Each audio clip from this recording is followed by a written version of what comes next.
गीता में अर्जुन को स्वयं भगवान कह रहे हैं कि उस परमेश्वर की शरण में जा, उसके लिए उन संतों के पास जा जो तत्वदर्शी हो। इसी प्रकार हजरत मोहम्मद को उनका अल्लाह कह रहा है कि कोई और पूर्ण परमात्मा है, उसको पाने के लिए उन तत्वदर्शी संत की तलाश कर। वो प्रभु कौन है, ये जानने के लिए कृपया अवश्य सुनिए जगत गुरु तत्वदर्शी संत रामपाल जी महाराज के अमृत वचन। फिर वो चेला वहां से भी वो एक दिन फिर दोनों, वो पहले वाला उसका गुरु भाई जो सिद्ध वाला चेला था और स्वयं वो कहीं एक समागम था, कोई संतों का मेला सा भर जाता है एक दरिया के ऊपर, यानी नदी के ऊपर किनारे पर। तो वहाँ दोनों मिल गए 12 वर्ष के बाद। कुशल मंगल हुई तो उस सिद्ध के चेला जो सिद्ध वाली ही साधनाएं कर रहा था, उसने उस तत्वदर्शी कबीर पंथी संत का शिष्य होने वाले अपने गुरु भाई से, अपने मित्र से पूछा कि भी तूने क्या कमाई की 12 वर्ष में। तो कबीर पंथी शिष्य का चेला होने के बाद वो शिष्य कहता है कि मन ने तो भाई सब कुछ पा लिया, कल्याण का मार्ग मिल गया, भक्ति का सही विधि मिल गई, अपनी भक्ति कर रहा हूँ और कल्याण हो जाएगा। कहने लगा कोई तूने सिद्धि प्राप्त करी है तेरे पास कोई? तो बोला भाई ये डड़े डोन की हमने कति जरूरत कोई ना। तो वो कहता है सिद्ध का चेला कि देख तने तो जीवन खो दिया अपना, और मैंने 12 वर्ष में सिद्धि प्राप्त की है। क्या की है? जल के ऊपर के ऐसे चला गया परले किनारे जैसे जमीन पर चलता है, और फिर वापस आ गया न्यो का न्यो पट पट पट करता हुआ, और न्यो गर्व से कहता देखा तने तो अपना जीवन खो लिया, मैंने देख कितनी सिद्धि कर ली। वो कबीर पंथी शिष्य का जो चेला था वो कहने लगा भले आदमी तने 12 वर्ष में 2 अन्य की कमाई करी, यो किश्ती वाला एक आना में तो परली तरफ ले जाता है, एक आना में उल्टी छोड़ दे। तने तो 12 वर्ष में 2 अन्य कमाई करी है, क्यों डरे ढो रहा है? फिर मित्र था, उसको भी परमात्मा की चाह थी, उसको पूरा ज्ञान समझाया। तो वो भी कहने लगा भाई फिर मन तो जीवन खो दिया, मुझे भी अपने गुरु जी से मुझे भी ये नाम दिला दे, मेरा कल्याण करवा दे। फिर वो शिष्य रोने लग गया जो कबीरपंथी शिष्य का चेला था, फिर वो रोने लग गया। तो वो सिद्ध कहने लगा कि आप क्यों रो रहे हो? तो वो बोला कि वो कबीरपंथी संत बोला कि अभी ईब तेरा कल्याण हो नहीं सकता, मैं इसलिए रो रहा हूँ। अब वो चेला वो सिद्ध कहने लगा भी ऐसी कौन सी बात है, मेरा कल्याण ना हो, मैं ऐसा दुर्भाग्यशाली प्राणी हूँ क्या मेरा कल्याण नहीं होगा जब आपका हो गया? तो उसने कबीरपंथी संत ने कहा कि भाई मेरे गुरुजी शरीर छोड़ गए, यदि मैं तुझे उनसे नाम दिलाता तो वो है नहीं। तो वो इतना ज्ञान तो होता ही है। तो वो सिद्ध कहने लगा भाई वो किसी को अपना उत्तराधिकारी बना के गए होंगे, मैं उससे ले लूँगा नाम, मुझे कल्याण कराना है। कहने लगे तू उससे नाम ले नहीं सकता जिसको वो उत्तराधिकारी बनाकर गए हैं, क्योंकि वो सिद्ध जब वो एक गुरु के चेले थे दोनों, तो जो सिद्ध अभी भी सिद्धि ही कर रहा था वो सीनियर था, और वो कबीरपंथी शिष्य बना वो उसका जूनियर था उस पहले वाले गुरु के। यहाँ सीनियर जूनियर की बीमारी सारा है। तो इसलिए उसने नो सोचा कि यो सीनियर है मेरे तर मन ने मेरे पास यू नाम ले नहीं सकता, और ले लेगा तो यू कर नहीं सकता, क्योंकि इसके मन में यू काटा खटकेगा कि तो मेरे पास बाद का लगा हुआ है, इसलिए रो रहा था। तो वो सिद्ध कहने लगा कि भाई ऐसी बात नहीं है, मैं नाम लूँगा, मैंने तो अपना कल्याण करवाना है। मेरे समझ में आ गई तेरी बात सारी, कति डड़े डोल दिए, मैंने जीवन खो दिया, घर छोड़ा इसीलिए था कि भगवान पाऊँ, और मैं पर रूपा के गया। तो उसने कहा कि इस दास को आदेश देकर गए हैं, वो शरीर छोड़ गए थे, और मेरे से नाम आप ले नहीं सकते क्योंकि आप मेरे तो सीनियर थे। उसी समय वो सिद्ध पुरुष जो सिद्ध ही करता था, सिद्ध बना रहा था, अपने ही जूनियर के पैर पकड़ दिए, चरण टेक दिए, नु बोले रही सा सस्ता सौदा घर का गुरु है, इस तो बढ़िया वस्तु और कहाँ मिलेगी, मैं आपका बच्चा और आप मेरे परम पिता। जब भक्ति करनी है, परमात्मा पाना है, तो इसमें मर्यादा भी तो रखनी पड़ेगी। आप मेरे गुरुदेव, मैं आपका बच्चा, मैंने नाम दे दे, रुका नहीं जाता। तो पुण्यात्माओं, ऐसे हमने हर तरह से जो ना अपने आप को सेट करना पड़ेगा, हर प्रकार की बीमारी से निकलना पड़ेगा, मान से, बड़ाई से, ऊंच नीच से, इसे हटना पड़ेगा। तो यहाँ क्या बताते हैं, एक सिद्धि जल डूब न जाई, एक सिद्धि जल पैर न लाई, एक सिद्धि बहु चोले धार है, एक सिद्धि नी तत्व विचार है। एक बार ये दास कुछ भक्तों को लेकर के सहारनपुर गए थे। सहारनपुर के अंदर एक विशेष स्थान है अपने परमात्मा का, और एक बहुत ही अनमोल उदाहरण है। संत गरीबदास जी, जिनको कबीर परमेश्वर प्राप्त हुए थे, मिले थे छुडानी गांव में।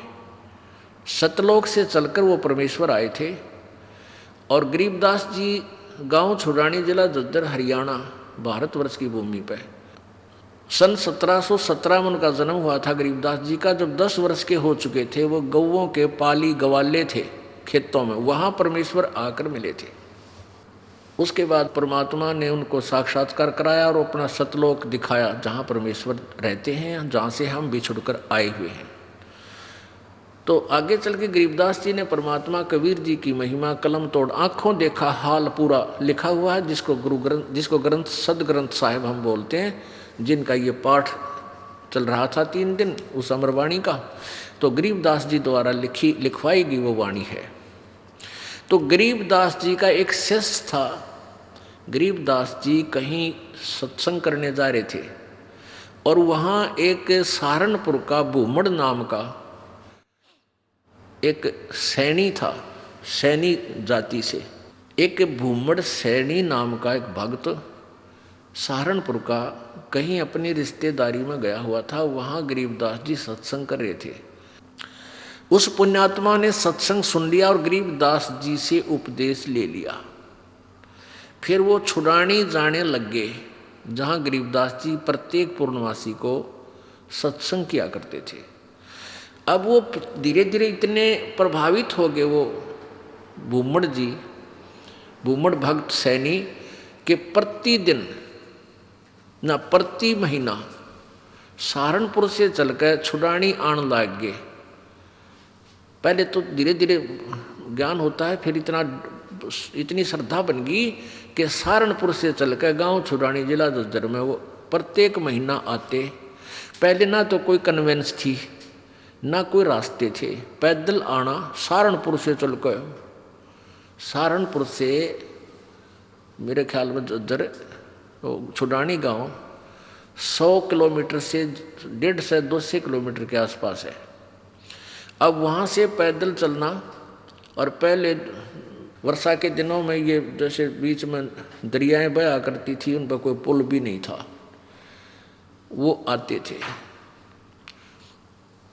वो ऐसे पिछले 1 वर्ष से ऐसा उसने प्रक्रिया कर ली। अब गरीबदास जी ने कहा, बेटा ऐसे दुख ना पाया कर, तू 1 आधा महीना छोड़ कर आ जाया कर। नहीं बोला, गुरुजी मेरे पर डटा नहीं जाता, मुझसे रुका नहीं जाता। तो गरीबदास जी बोले, कोई बात ना, ले बेटा तेरी मौज है। अब क्या हुआ कि गरीबदास जी ने भादुआ सुदी दूज को शरीर छोड़ना था। उससे पहले उस भगत से कह दिया, बेटा अब तू यहां मत आना, ये मेरा ऑर्डर है, आज के बाद यहां नहीं आएगा। अब भूमड़ रोने लग गया, भूमड़ भगत रोने लग गया। काफी रोता रहा कि गुरुजी ने भाई बड़ा आदेश दिया, क्या बात है, मेरे से कोई त्रुटि बन गई, कोई गलती होगी मेरे से। परमात्मा गरीबदास जी बोले, बेटा क्यों रो रहा है? कि जी यूँ रो रहा हूँ, मुझ दास से कोई गलती तो नहीं बन गई, आपने यहाँ न आने का आदेश, आपके दर्शन न करने का आदेश दे दिया। परमात्मा ने कहा, गरीबदास जी ने कहा कि दर्शन ना करने का आदेश नहीं दिया मैंने, यहाँ न आने का आदेश दिया है। मैं तेरे पास वहीं आऊँगा बेटा। बालक मैंने शादी कर दी, 4 लड़के थे, 2 लड़की गरीबदास जी के पास संतान थी। लड़कियों ने शादी नहीं करवाई, ब्याह नहीं करवाया था, वो आजीवन ब्रह्मचारी रही थी अपनी भक्ति की। 4 बच्चों का ब्याह कर दिया। अब मैं फ्री हूँ बेटा, वहाँ आऊँगा तेरे पास, और तेरा बाग है बताते हैं, अच्छा हाँ जी आपकी दया है, आपकी कृपा से ही तो सब कुछ हो रहा है। तो भाई उस बाग में मेरी एक झोपड़ी डाल दिए बेटा, मैं भी अपना भजन करूँगा और तेरे को सेवा दर्शन हो जाएंगे। तो बड़ा खुश होया और वापस चला गया। अब इंतजार कर रहा है, गुरुजी आए नहीं। उधर क्या हुआ, गरीबदास जी ने वो शरीर छोड़ दिया भादुआ सुदी दूज को सन 1778 में। तो 6 महीने हो गए। अब भूमड़ वहाँ रोए जैसे धर्मदास जी रोया करते तरफ में, और इतना बुरा हाल हो गया, हे भगवान क्या हो गया। और उधर से उसका बाग सूख गया, बाग कति सारे में कीड़ा लाग के कति सारा सूख गया। उसने सोची भाई मेरे भगवत जरूर अवश्य गलती बनी है, जब गुरुदेव ने मुझे वहाँ दर्शन करने की मनाही कर दी, और इधर से यहाँ मेरा बाग सूख गया। अपने आप को कोस रहा है, अपने अवगुणों को ढूंढ रहा है, मैंने कौन सी गलती ऐसी कर दी जो गुरुजी रूस के मेरे थे। तो 6 महीने रोता रहा। बसंत पंचमी के दिन गरीबदास जी भादुआ में शरीर छोड़ के बसंत पंचमी के दिन उसी शरीर में 61 साल की आयु के शरीर में, और वह भूमड़ के घर पर जाकर सच्चाई बोल दी। अब भूमड़ चरणों में पड़कर खूब रोया, है भगवान मन तने सोच ली थी कि मेरे से कोई गलती बन गई, गुरुदेव आप रुष्ट हो गया, पाए कोई ना। गरीबदास जी बोले भाई कोई बात ना बेटा, थोड़ा सा लेट हो गया, मैंने काम हो गया था। और भाई मेरा जो ना उस बाग में झूपड़ी डाल दे, जो तेरे बाग है ना, यहाँ घर में तो मैं नहीं रह पाऊँगा, वहाँ के एकांत में भगत भजन कराया करूँगा। तो भूमड़ बोला महाराज जी वहाँ तो बाग तो सूख गया। गरीबदास जी बोले सूख के बाग में झोपड़ी डाल दे मेरी, कोई बात नहीं। अब गुरु जी की आज्ञा पा कर उसने वहाँ एक झोपड़ी, एक हट बना दी फूस फास डाल के। अब ते पाछे वो सारा बाग हरा भरा हो गया। गरीबदास जी वहाँ बैठते ही सारा नगर देखने आया, वो पूरा शहर देख, छोटा गांव था जब ये शहर बरवाला जितना, सहारनपुर, यानी 200 वर्ष पहले की बात है। तो सारा गांव नगर देखना यार, बहुत से उस चमत्कार से भाई भूमड़ कहे मेरे ये गुरुजी हैं जिनकी मैं रोज महिमा गाया करता था, ये बड़े सिद्धि युक्त हैं, बड़े पहुँचे हुए महात्मा हैं। और भाई बहुत से मुसलमान और हिंदू गरीबदास जी के शिष्य वहाँ हो गए। अब क्या बात है कि वहाँ ये दास क्या बताना चाहता था, एक सिद्धि बहु चोले धारे, एक सिद्धि नी तत्व विचारे। वहाँ एक लाल दास नाम का सिद्ध पुरुष था, उसका भी जहाँ गरीबदास जी का आश्रम बना हुआ छोटा सा, जहाँ उन्होंने दोबारा शरीर छोड़ा था, उसके साथ में ही 300-400 फुट की दूरी पर लाल दास जी का बहुत बड़ा मंदिर बना रखा है। वो शिव विष्णु पुजारी था। अब क्या हुआ कि वहाँ 35 वर्ष तक गरीबदास जी उसी रूप में रहे। हिंदू और मुसलमान दोनों ही गरीबदास जी के शिष्य बने, क्योंकि ये ज्ञान ही एकता उपजाने का है, उनका ऐसा ज्ञान है कबीर जी का। तो वहाँ शहर सहारनपुर शहर के अंदर एक आश्रम बना हुआ है, भूमड़ का पूरा घर था, वो उसका संतान नहीं थी।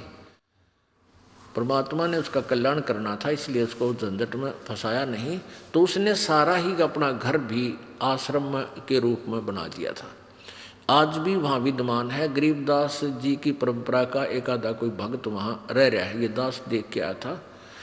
तो वहाँ 35 वर्ष की आयु के बाद शरीर छोड़ दिया, तो वहाँ उस बाग के अंदर ही उस शव को अंतिम संस्कार वहाँ दफना रखा है वो शरीर।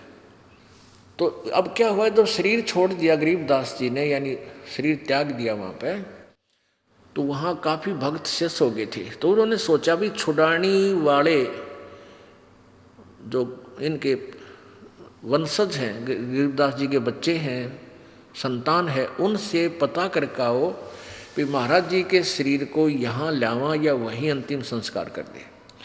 2 घोड़ों पर 2 व्यक्ति सहारनपुर से चले, छुड़ानी आए। तो उनसे कहा कि भाई ऐसे ऐसे गुरुजी ने शरीर त्याग दिया है, महाराज गरीबदास जी ने, यानी आपके दादा ने, दादा ने, पिताजी ने, जैसे भी उनके नेक थे, तो सहारनपुर में, और आप बताओ क्या करना है। उनको यहाँ कहो तो यहाँ लाएं कोई बैलगाड़ी में डाल के, और या ये कहो कि वही अंतिम संस्कार कर दें, तो वो आप साथ चलो हमारे, उनका अंतिम संस्कार कर देते हैं। गांव वाले कहते हैं भाई तुम क्या कहने लगे। वो उनके गरीबदास जी के वंशज यानी पोता पोती बेटा बेटी कहने लगे कि क्या कह रहे हो भगता आप। गरीबदास जी यानी गुरु महाराज तो 35 वर्ष पहले शरीर छोड़ दिया था, और ये इनकी यादगार बना रखी। छुड़ानी में एक छतरी बना रखी है, छतरी साहब बोल रहे हैं उसको, जहाँ गरीबदास जी के शरीर का अंतिम संस्कार करा था, वो एक यादगार बना रखी है। वो छोटी सी थी, अब तो बहुत बड़ा मंदिर गाड़ दिया इन्हें। एक छोटी सी थी, जैसे आम यादगार सी बना देते हैं, ज़्यादा से ज़्यादा 10 फुट 5-7 फुट की ऊंची और 10 बाई 10 फुट चौड़ी। वो आज भी सेंटनों की विद्यमान है, जो ओरिजिनल है। उसके बाद उसके ऊपर और कुछ बना दिया। तो सारे गवाही के दे, और वो नो के ना भाई महाराज जी तो वहाँ शरीर छोड़ रखा है सहारनपुर में। तो उनका ना यकीन होया। 2 व्यक्ति घोड़े पर सवार होकर वहाँ से घोड़े लेकर और फिर वहाँ पहुँचे। वहाँ जाकर देखा जो कहते शरीर, और वही गरीबदास जी वहाँ शरीर छोड़ रखे। तो छुड़ानी वाले बोले भाई इनकी लीला तो अपरंपार है, यही अंतिम संस्कार कर दो, वहाँ तो पहले हो चुका है। तो वो वहीं अंतिम संस्कार यानी नीचे एज इट इज शरीर दफना दिया, ऊपर यादगार बना रखी। ये दास वहाँ गया सन 1998 में। तो वहाँ देखा, यही बिल्कुल क्लियर देखने के लिए सच्चाई है या कैसा है, बिल्कुल सच्चाई पाई। और वहाँ विराजमान एक लेडी संत थी, उसने बताई कि जी ऐसे ऐसे सारी कहानी सत्य है। उनके समय का वहाँ एक पलंग भी है जिस पर गरीबदास जी विश्राम किया करते थे। वहाँ ग्रंथ साहिब भी यही लिखा हुआ था, हस्तलिखित उनके पास विद्यमान है। फिर वो देखा जा करके वो बाग में जहाँ उनका अंतिम संस्कार किया था, तो वो यादगार जो बना रखी थी वो लगभग 150 वर्ष पुरानी होकर के जीर्ण शीर्ण सी हो रही थी। तो हमने उनसे कहा कि आपकी आज्ञा हो तो हम इसको दोबारा रिकन्स्ट्रक्ट कर दें, ना तो पड़ेगी को गिर के किसी को चोट लगेगी, कोई दर्शक होगा। तो वो कहने लगे जी ऐसे कर दो।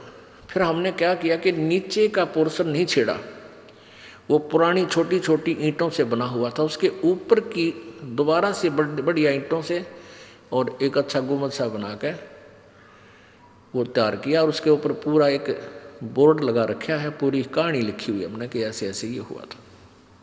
अब कहने का भाव ये है दास का कि उन्हीं के साथ में एक लाल दास जी थे। तो उनके बारे में क्या प्रसिद्ध था कि वो अपने भक्तों के निकलता था तो मांगने जाता था आहार। एक कहता था मेरे पास हमारे घर भी आए थे लालदास जी, एक दूसरे शहर में कहता था यहाँ भी लालदास जी आए थे। तो वो एक सिद्धि बहुचोले धारे, उसके पास एक हल्दी की गांठ थी या हल्दी की एक ही गांठ थी, यानी एक सिद्धि थी, उससे महात्मा पा के गया। लालदास जी के क्या करते, उसने अपना नियम बना रखा था। वो सिद्धि से यानी वहाँ जाता था, गंगा पर स्नान करके आता था प्रतिदिन। सुबह उठता और गंगा पर स्नान करने जाता था और शाम को वो वापस आ जाता था। अब सुबह 4 बजे चलता, शाम ने आता, ऐसे उसने अपना मनमुखी नियम बना रखा था। एक बार वो बीमार हो गया। बीमार हो गया तो चिंतित हुआ। गरीबदास जी उनके पास जाते थे, उन्हें ज्ञान भी समझाते थे, पर वो अनाड़ी कति नहीं माना था। वो इतना बीमार हो गया कि उसको चिंता होगी कि भाई मैं अब स्नान नहीं कर सकूंगा गंगा में। तो गरीबदास जी उसको चिंतित देख कर कहने लगे भाई चिंता ना करें, सवेरे गंगा यहीं आ जाएगी तेरे आसपास ही।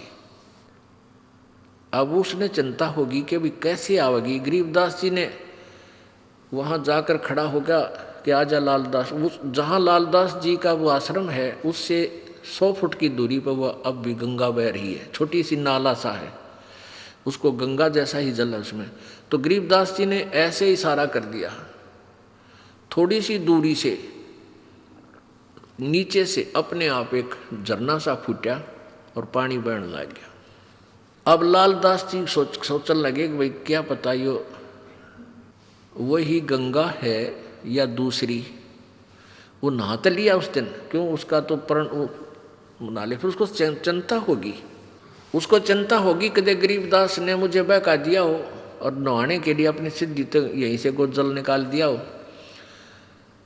एक उसका चेला था लालदास जी का, वो गंगा पर स्नान करके आया था उस दिन, और उसकी धोती रह गई उधर एक लोटा, उस गंगा में बह गया, उस ओरिजिनल गंगा में हरिद्वार में। तो वो वहाँ आया, वो कहने लगा, गरीबदास जी बैठे, लालदास जी बैठे थे। लालदास बोला, अरे कई दिन में आया, अगजी गंगा नहान गया था। अच्छा भाई, और ठीक? हाँ ठीक हूँ जी। और कहने लगा, जी एक लोटा भी रह गया मेरा, गंगा में बह गया। अरे एक धोती बह गई वहीं पर, तेज धारा थी। गरीबदास जी बोले, भाई यहाँ है तेरी धोती और लोटा, इस गंगा में पड़े हैं, यहाँ ये वही गंगा है जो वहाँ तू नहा का है।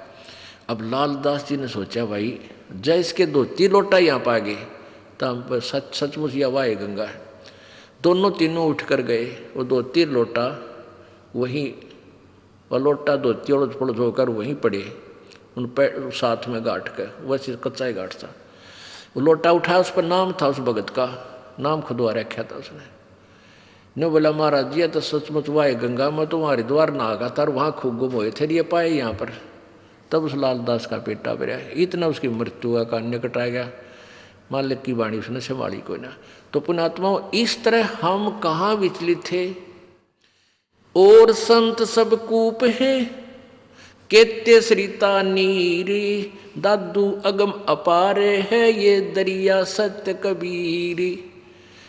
ईश्वरीय शक्ति से युक्त बहुत से संत आपको मिलेंगे। अब जैसे कुछ तो कुआ टाइप समझ लो, कुआ कितना इतना ही काम कर सके, आपके पीने का काम चला दे, पानी का पीने का नथिंग, और फिर इसके उससे ज़्यादा नहीं। और एक झरीता नीर, और संत सब कूप हैं केते झरीता नीर, दादू अगम अपार है ये दरिया सत्य कबीर। और दूसरे झरीता नीर, झरीता माने झरने से निकला हुआ छोटा मोटा नाला। और कबीर परमात्मा को दरिया समझो कि दरिया में नदी से कितना इतना पानी परियो, जल प्रयोग करो, चाहे नहर भी निकाल लो और पशु भी नहा धो लो, उसमें सिंचाई भी कर लो, तो भी जल अंत नहीं होता। यानी पूर्ण समर्थ हैं कबीर जी। और भी संत छोटी मोटी सिद्धियों से ईश्वरीय शक्ति युक्त नजर आते हैं, लेकिन वो काम चलाऊ सरकार होते हैं। एक सिद्धि पांचों तत्नीरम, एक सिद्धि जो बजर शरीरम, एक सिद्धि पीवे नहीं खाई, एक सिद्धि जो गुप्त छिपाई, एक सिद्धि जो ब्रह्मांड चलावे, एक सिद्धि सब नाद मिलावे, एता खेल खिलाड़ी खेले, सो हम हंसा पर गट बेले, 24 को ना दिल चावे, सो हंसा शब्द अतीत कहावे। अब भक्त के लक्षण बताते हैं कि इन 24 को भी कोई भक्त इच्छा नहीं करेगा, वो भक्त है, वो शब्द अतीत है, वो परमात्मा का प्यारा है, वो मोक्ष प्राप्त करेगा, इन सिद्धियों में कभी भी नहीं उलझे। प्रसिद्धि पूर्ण पटरानी, सतलोक की कहूँ निशानी। कबीर परमेश्वर के पास इन सब सिद्धियों की माँ, यानी सब सिद्धियों की जननी पूर्ण सिद्धि, प्रसिद्धि पूर्ण पटरानी, और सतलोक की कहूँ निशानी। सतलोक सुख सागर पाया और सतगुरु भेद कबीर लिखाया। हमारे सतगुरु कबीर परमेश्वर जी ने ही हमें इस ज्ञान को दिया। परमहंस देखो परवाना, जन कहता दास गरीब दीवाना। कि आप परवाना माने वो परमात्मा का वास्तविक संदेश, यथार्थ ज्ञान समझो, उसके आधार से भक्ति करो, तब तुम्हारा मोक्ष होगा। अब परमात्मा पाने के लिए हमारे अंदर कितना समर्पण होना चाहिए। जैसे हम पहले कहते थे, तन मन धन सब तेरा, तेरा तुझको अर्पण, क्या लागे मेरा। और चवन्नी दान नहीं कराया करते, चवन्ने नहीं दिया करते।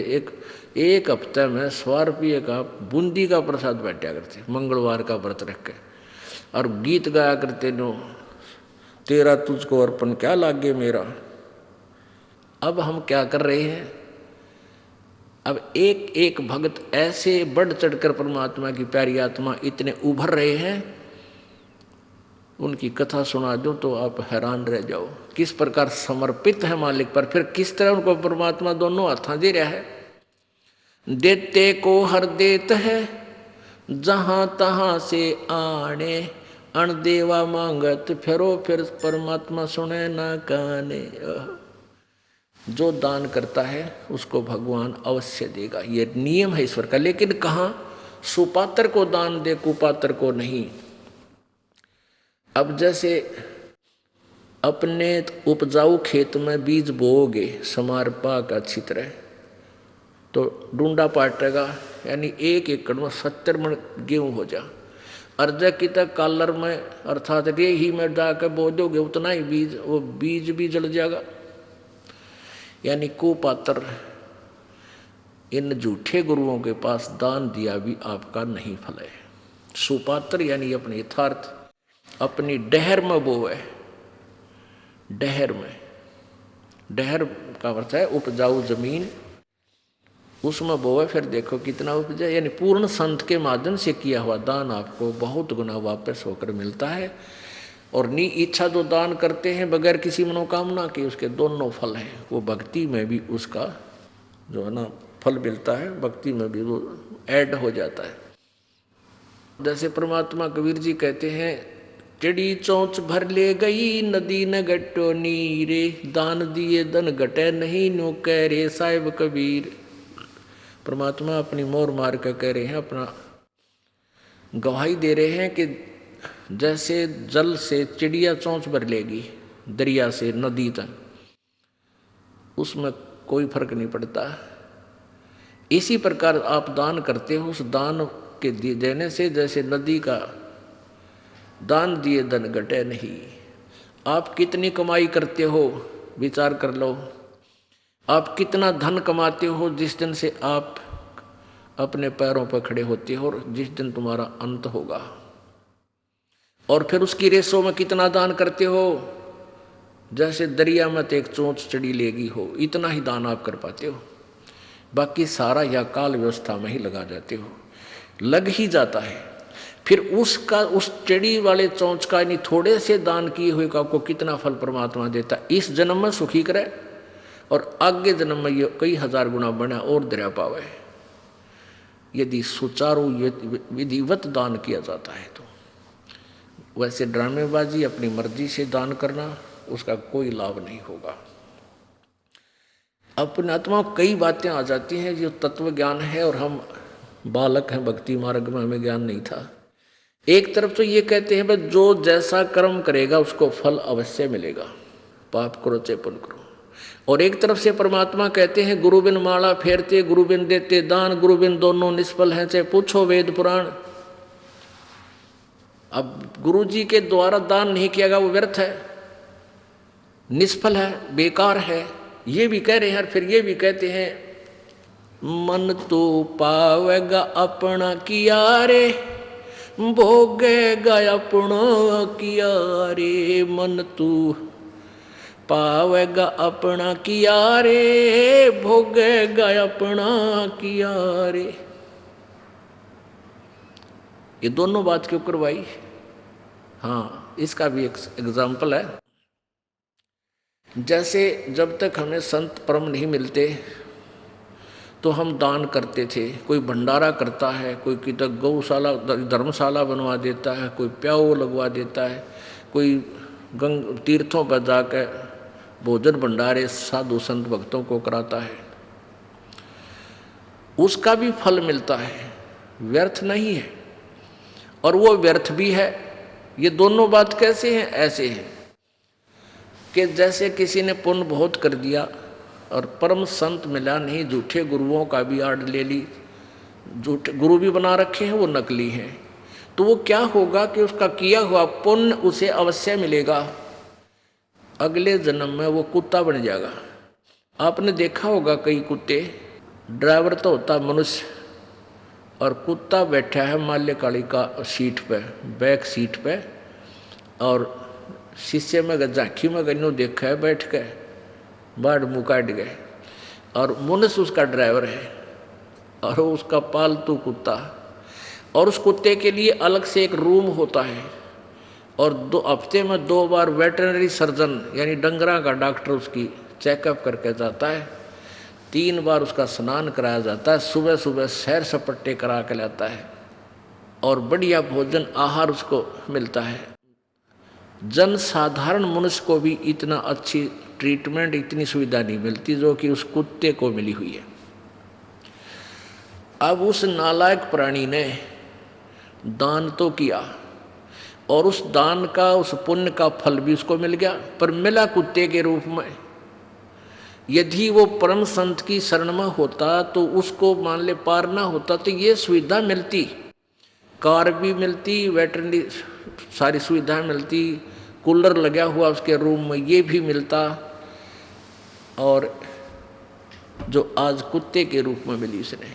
और मनुष्य जीवन होता तो कहीं ना उस जन्म में किता न किता परमात्मा की प्यारी आत्मा कोई संत फिर मिल जाता। अब उसने दान किया, वो किया हुआ कर्म मिला, अपना किया हुआ पा लिया, लेकिन कुत्ते के रूप में। आज तो उसने सारी सुविधा मिल गई, जो दान पुण्य किए थे भंडारे भंडूरे, और अगले जन्म में वो सूअर बनेगा। फिर क्या मिलेगा? फिर वो मिलेगा जो बता भी नहीं सकते हम, यहाँ कहते विश्रम आवे, वो मिलेगा उसको खाने के लिए। तो कहने का भाव ये, परमात्मा हमें हर तरह से चौकस करना चाहते हैं कि जो तुम कर रहे हो फल वो भी मिलेगा, लेकिन वो फल यूजलेस होगा। गुरु बिन माला फेरते, गुरु बिन देते दाने, गुरु बिन दोनों निष्फल हैं, चाहे पूछो वेद पुराण। अब परम संत की शरण में आने के बाद और मोक्ष मार्ग की जो इच्छा रखते हैं उनको कितना समर्पण करना चाहिए। तन मन शीस ईश अपने पे, तन मन शीस ईश अपने पे, पहले में चोट चढ़ावे, जब कोई राम भक्त गत पावे हो जी, जब कोई राम भक्त गत पावे हो जी। तन मन शीस ईश अपने पे, तन मन शीस ईश अपने पे, पहलम चोट चढ़ावे, जब कोई राम भक्त गत पावे हो जी, जब कोई राम भक्त गत पावे हो जी।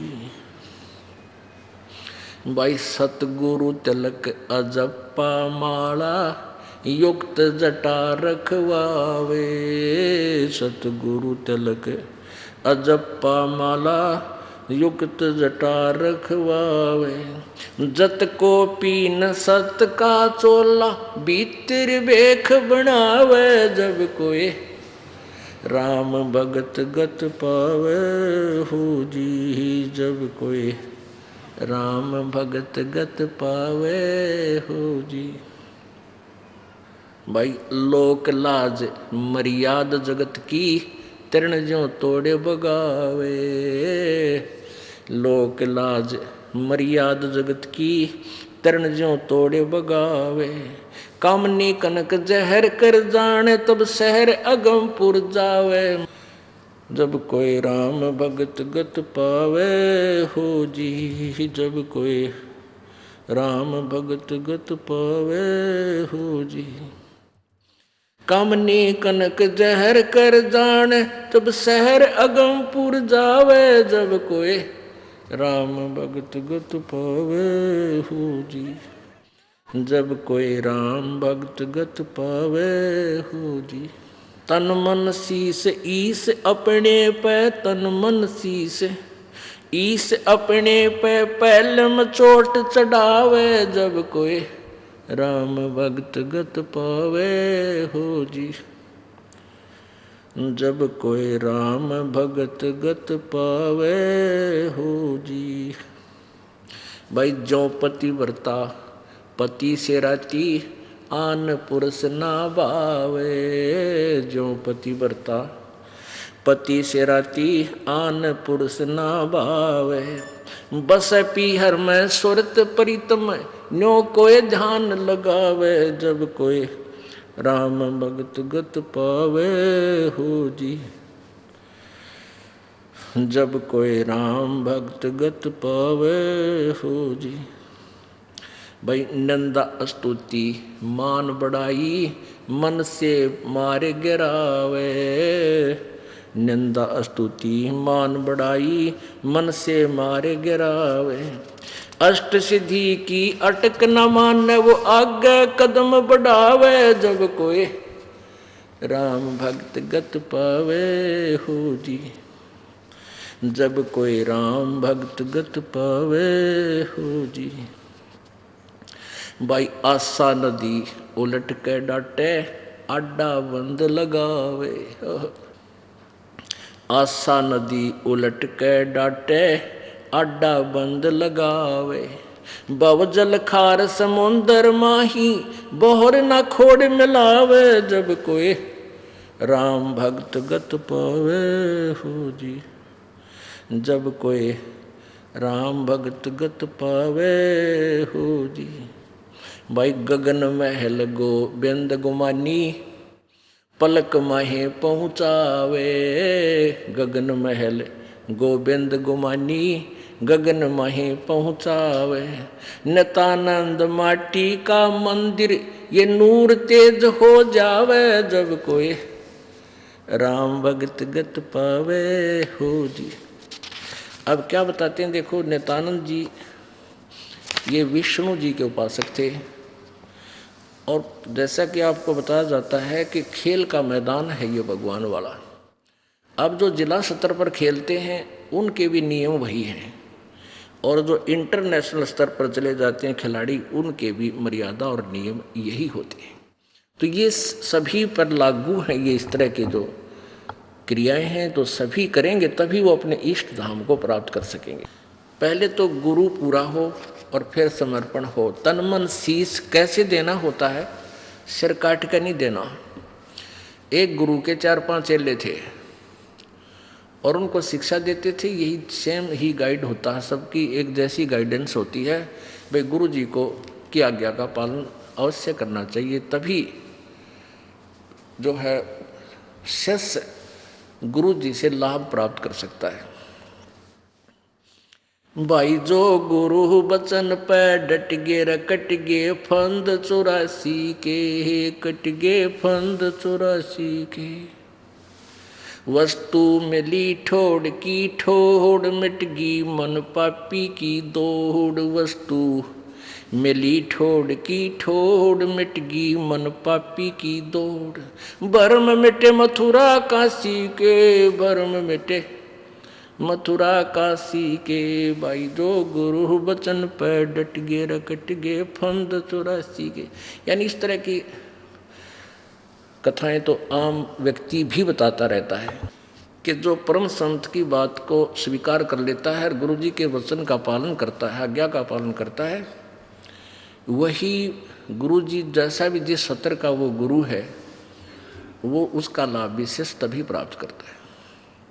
तो एक दिन उस शिष्य गुरुदेव ने उन चेलों को यही कथा सुनाई, भाई गुरु जी की आज्ञा का पालन तो शिष्य नहीं करता, उसकी भक्ति नष्ट हो जाती है।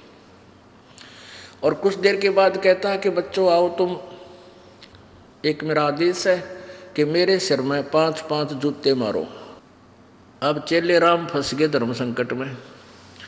अब भाई गुरु जी का नहीं हाथ कर दिया तो बात बिगड़ गई, और आज्ञा का पालन ना हुआ तो नाश हो गया। बैठे रहे, सन्नाटा छा गया। अब गुरु जी कहता है तुम नहीं के शिक्षा दिया करता मैं, भाई बस हो गए फेल सारे। अब बैठे रहे, एक चेला उठा अपना जूता निकाल के और गुरुजी के चरणों के पास बैठ कर अपने सिर में 5 मारे, पट पट। अब गुरुजी कहने लगे, भाई डंडी मत मारे, मैंने मेरे सिर में कहा था, तेरे में नहीं। तो वो चेला कहता है, दास का शीश भी तो आप ही का तो है। तो ये विवेक से समर्पण करना है, इतनी ही बात है कि गुरुजी की आज्ञा का यही पालन है कि जैसे गुरुजी कहे उस प्रत्येक मर्यादा का पालन करें।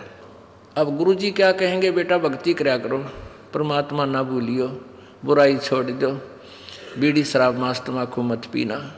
जब तुम ये ना मानोगे तो फिर किसी भगत क्यों डरे ढो, यहाँ आने का फायदा क्या तुम्हारा।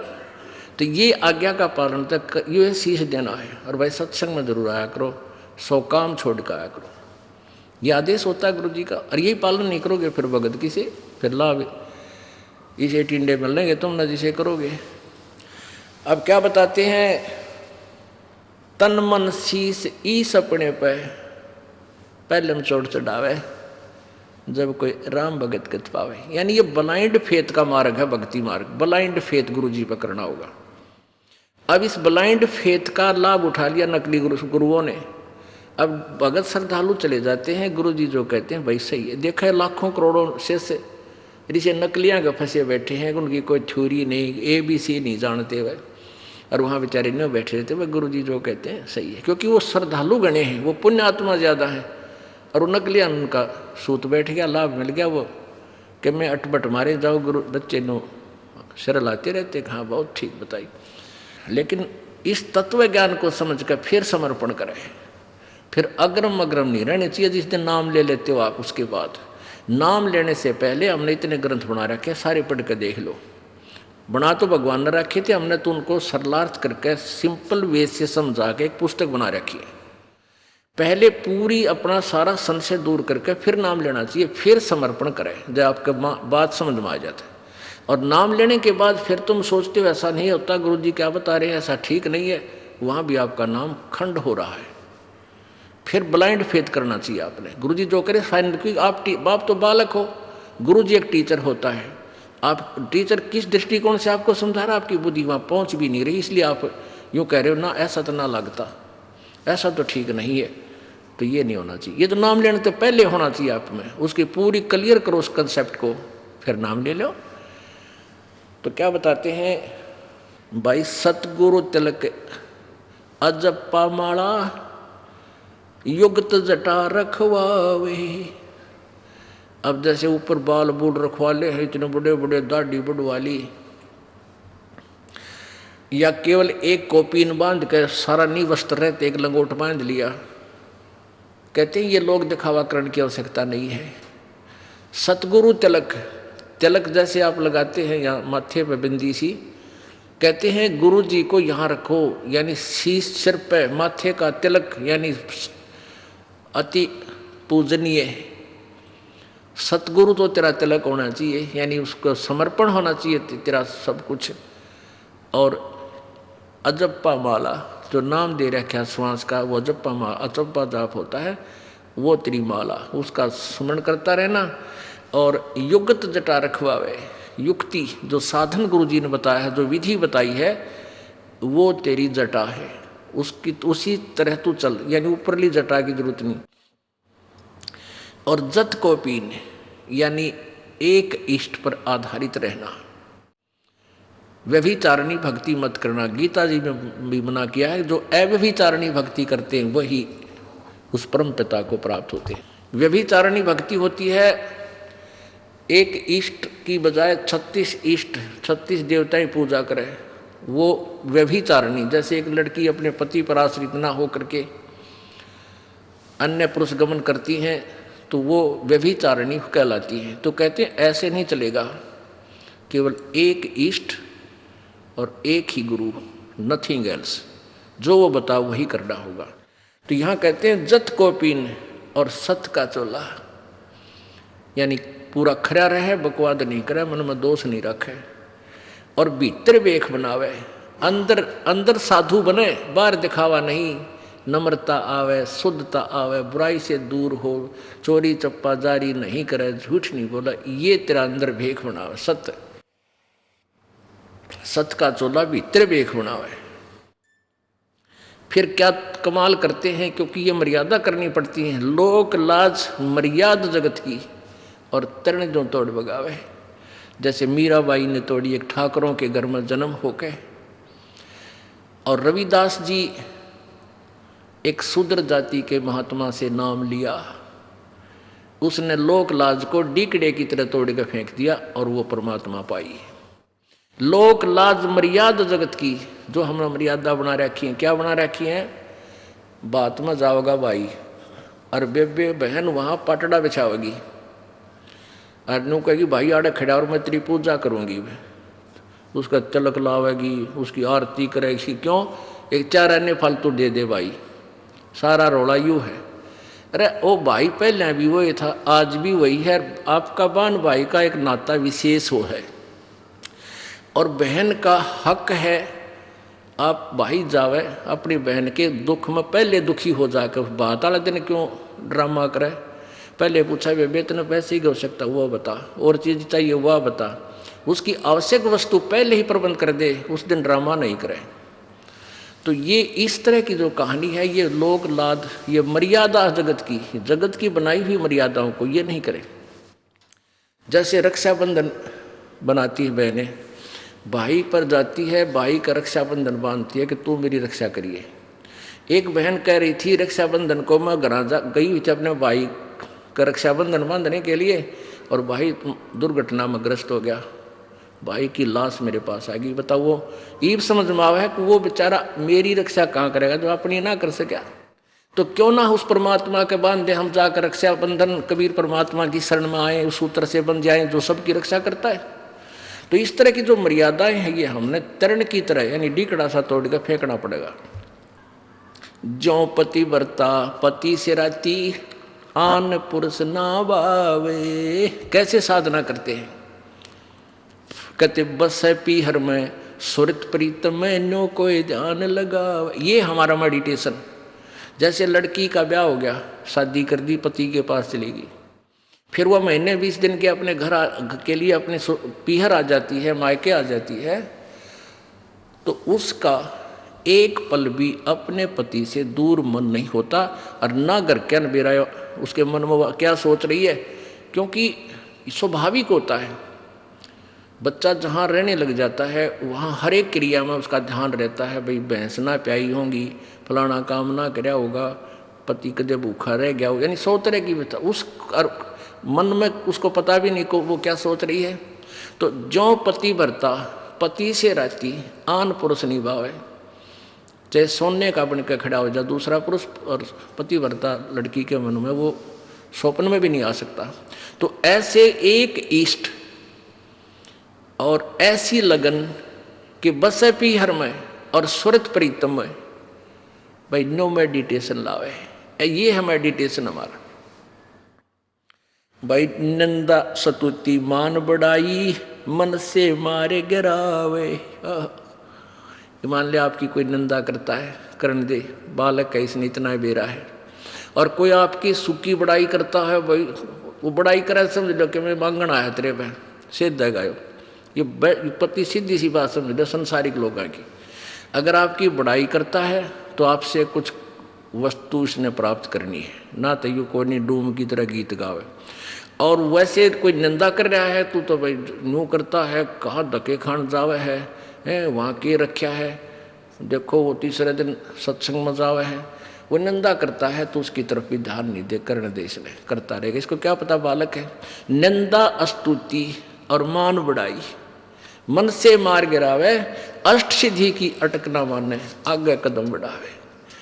इन 8 सिद्धियाँ बेरा था कि इन 8 सिद्धि भी आ जाता तो भी इसकी तरफ ध्यान नहीं दे, भक्ति में मोक्ष की तरफ चले। बोलो सतगुरुदेव।